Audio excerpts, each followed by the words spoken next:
રાધા રાધા. આપ સૌનું સ્વાગત છે. આજે આપણી ચર્ચાનો વિષય છે શ્રી પ્રેમાનંદજી મહારાજના ઉપદેશો.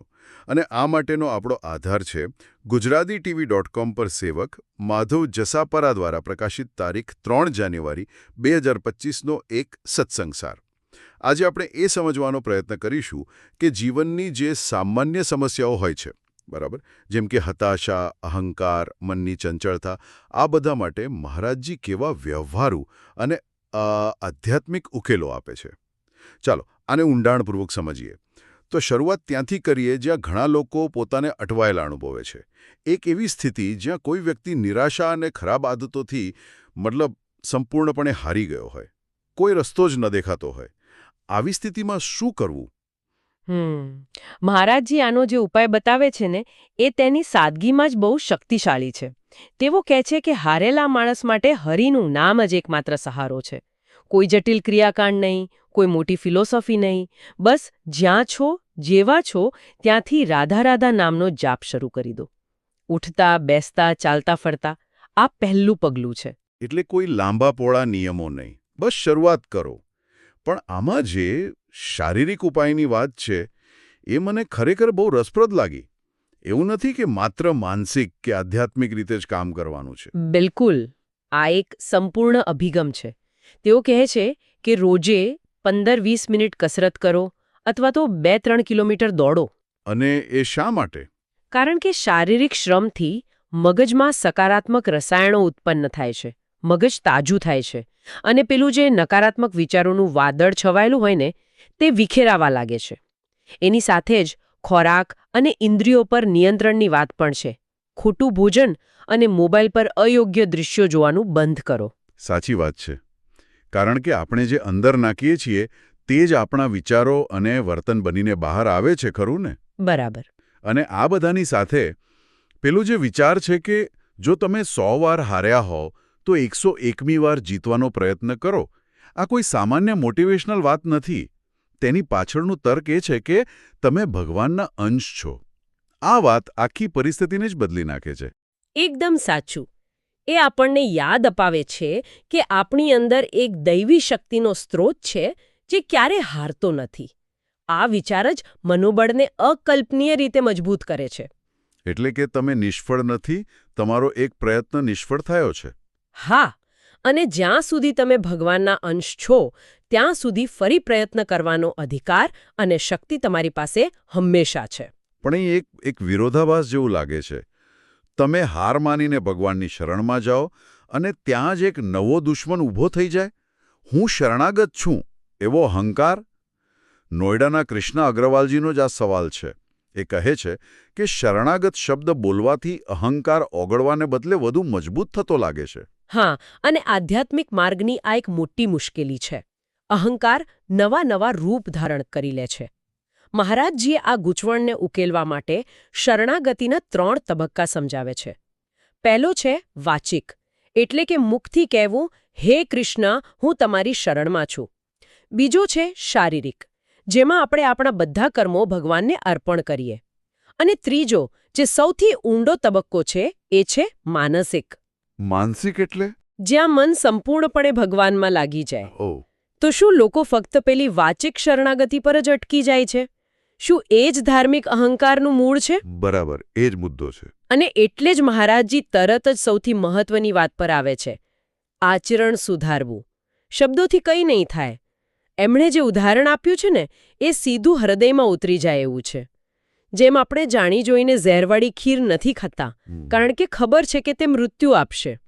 તેવી જ રીતે પાપ કર્મો દુઃખ આપનારા છે એવું દ્રઢપણે સમજીને તેનાથી સભાનપણે બચવું જોઈએ. અને જ્યારે કામ, ક્રોધ જેવી વૃત્તિઓ હાવી થાય ત્યારે શું? ત્યારે શું પોતાની શક્તિ પર ભરોસો કરવાનો? ના, બિલકુલ નહીં. એ જ તો શરણાગતિની ખરી કસોટી છે. મહારાજજી કહે છે કે ત્યારે પોતાની શક્તિ પર ભરોસો કરવાને બદલે ભગવાનને પોકારો. હે નાથ, બચાવો. એ પોકારમાં જ શક્તિ છે. શરણાગતિનો સાચો અર્થ જ એ છે કે પોતાની નબળાઈનો સ્વીકાર કરીને ભગવાનની શક્તિનો આશરો લેવો. એટલે કે હું નહીં, તમે જ કરી શકો છો, એવો ભાવ. હા, જ્યારે આપણે આવું કરીએ છીએ ત્યારે અહંકારને પોષણ મળતું જ નથી. ઠીક છે. તો આચરણ સુધારવું અને ભગવાનને પુકારવું એ પાયો છે, પણ જે દેખાતા નથી, જેમની સાથે કોઈ ભૌતિક સંબંધ નથી, એ ભગવાન સાથે પ્રેમ કેવી રીતે વધારવો? આ હૈદરાબાદના હર્ષ ચૌહાણજીનો પ્રશ્ન છે અને મને લાગે છે કે આ ઘણા લોકોની મૂંઝવણ હશે. આના માટે પણ મહારાજજી ખૂબ જ વ્યવહારુ માર્ગ બતાવે છે. તેઓ 3 મુખ્ય સૂત્રો આપે છે.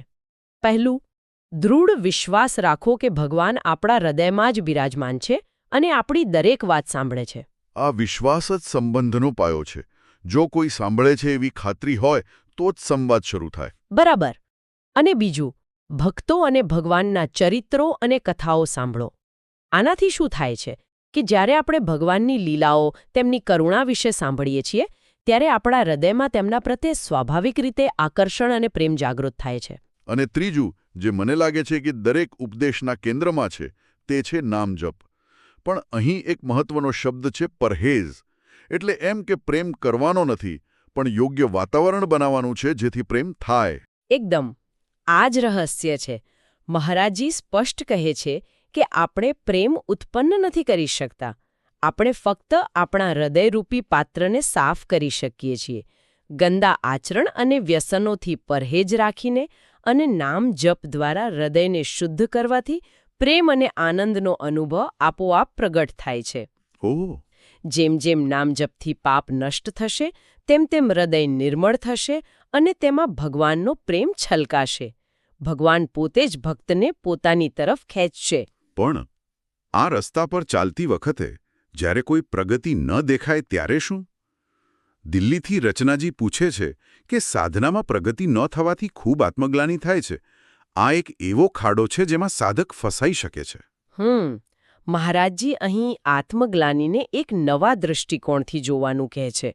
તેઓ કહે છે કે સાચી આત્મગ્લાનિ એ છે જે આપણને ભૂલ સુધારવા માટે પ્રેરે. જો ગ્લાનિ ફક્ત દુઃખી થવા પૂરતી સીમિત રહે અને આપણા આચરણમાં કોઈ ફેરફાર ન લાવે તો તે નકામી છે. એટલે કે એ પોતે જ એક બીજો રોગ છે. હા. અને આ સમજાવવા માટે તેમણે પેલી જે ઉપમા આપી છે, આંધળો દોરડું વણે અને પાછળથી પશુ તેને ચાવતું જાય, એ તો બહુ ધારદાર છે. એનો સીધો અર્થ એ છે કે એક તરફ ભજન સાધનાની કમાણી કરો અને બીજી તરફ તેને ગુમાવી દો. બરાબર.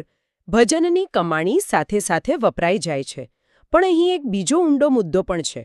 મહારાજજી ચેતવે છે કે આધ્યાત્મિક માર્ગ પર જેમ જેમ વ્યક્તિ આગળ વધે છે, તેમ મનમાં છુપાયેલા જૂના, ખરાબ વિચારો વધુ જોરથી સપાટી પર આવીને હુમલો કરે છે.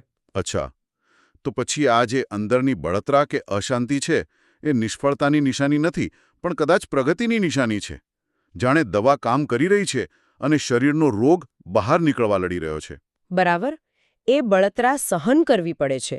જો આપણે એ સમયે વિચલિત થયા વગર નામ જપને વધુ મજબૂતીથી પકડી રાખીએ તો તે વૃત્તિઓ ધીમે ધીમે નબળી પડી જાય છે.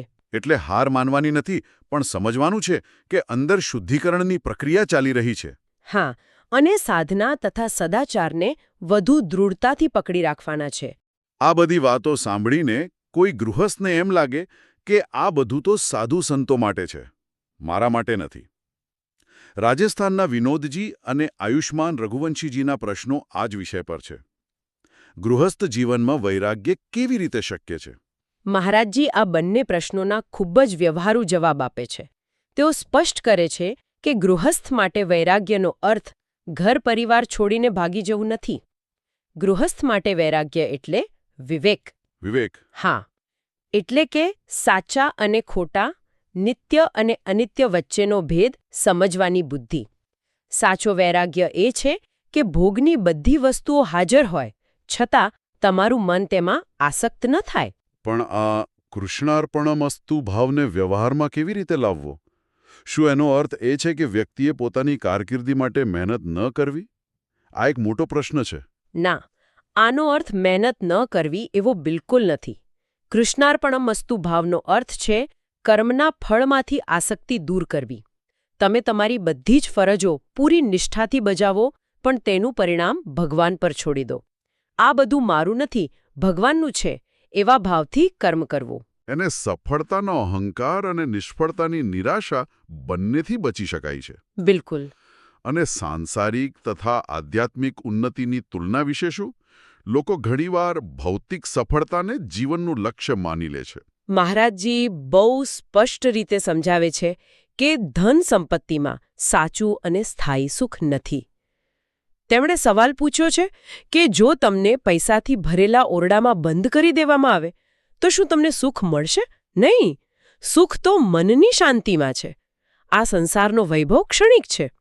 મૃત્યુ પછી આમાંથી કશું સાથે નથી આવતું. સાથે ફક્ત ભજન, નામ જપ અને પુણ્યકર્મો જ આવે છે. હા, અને અહીં એક બહુ મહત્વનો ભેદ છે: પ્રારબ્ધ અને પુરુષાર્થ.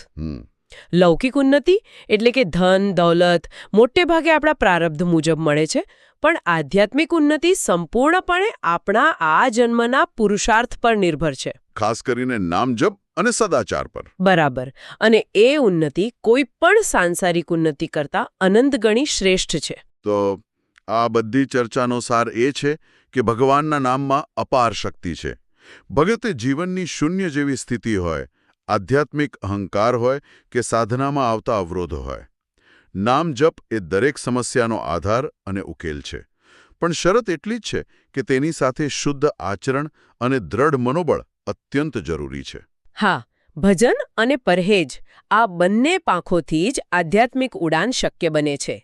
બિલકુલ. અને મહારાજજીનો અંતિમ ઉપદેશ એ જ છે કે બહુ મોટા સંકલ્પો લેવાની જરૂર નથી. બસ એક નિયમ બનાવો. ભલે તે દિવસમાં માત્ર 1000 નામ લેવાનો જ કેમ ન હોય, પણ તેને રોજ પૂરો કરો. સાતત્ય એ જ ચાવી છે. અને અંતે શ્રોતાઓ માટે વિચારવા જેવી વાત એ છે કે જો રોજનો એક નાનો, સતત પ્રયત્ન જીવનના સૌથી મોટા પાપોનો નાશ કરી શકતો હોય, તો આપણા જીવનના બીજા કયા ક્ષેત્રોમાં, ભલે તે સ્વાસ્થ્ય હોય, સંબંધો હોય કે કારકિર્દી, આવા નાના પણ નિયમિત પ્રયત્નો ક્રાંતિકારી પરિવર્તન લાવી શકે છે. આ વાર્તાલાપ ગુજરાતીTV.com પર સેવક માધવ જસાપરા દ્વારા પ્રસ્તુત સામગ્રી પર આધારિત હતો. જો આપને આ ચર્ચા ગમી હોય તો આપના અભિપ્રાય કોમેન્ટમાં જરૂર જણાવશો.